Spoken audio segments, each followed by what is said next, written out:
ഇസ്ലാം എന്ന് കഴിഞ്ഞാൽ എന്താ? ഇസ്ലാം പേര് കേൾക്കണ്ടല്ലോ. സമർപ്പണം.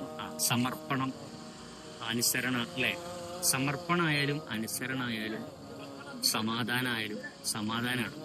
അനുസരണത്തിലൂടെ സമർപ്പണമായാലും സമാധാനമാണ്. ഇസ്ലാം എന്ന് പറഞ്ഞു കഴിഞ്ഞാൽ സമാധാനം.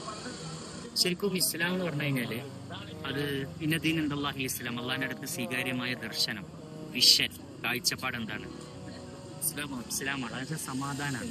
അപ്പൊ ഇസ്ലാം ശരിക്കും വിഷനാണ്. അതിന്റെ മിഷനാണ് ശരിക്കും എന്ത്? ശരീഅത്ത് എന്ന് പറയുന്നത്. നമ്മൾ ആചരിക്കുന്ന ആചാരങ്ങൾ, ആചരണങ്ങളൊക്കെ നമുക്ക് സമാധാനം നൽകണം. അപ്പോഴാണ് നമ്മൾ പറയാറില്ലേ ആ വിഷനെ ഫുൾഫിൽ ചെയ്യുള്ളൂ.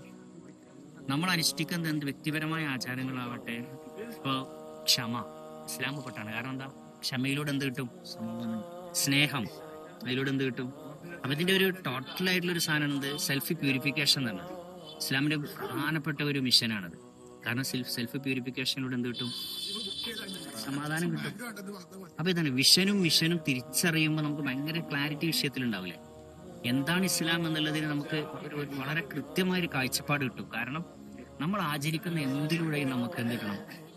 സമാധാനം. അത് ഒരു ഓരോ ഇൻഡിവിജ്വൽ വ്യക്തിയുടെയും സമാധാനമാണ്. സൊസൈറ്റിയുടെ അത് ടോട്ടലി കൂടുമ്പോൾ അത് സൊസൈറ്റിയുടെ സമാധാനം.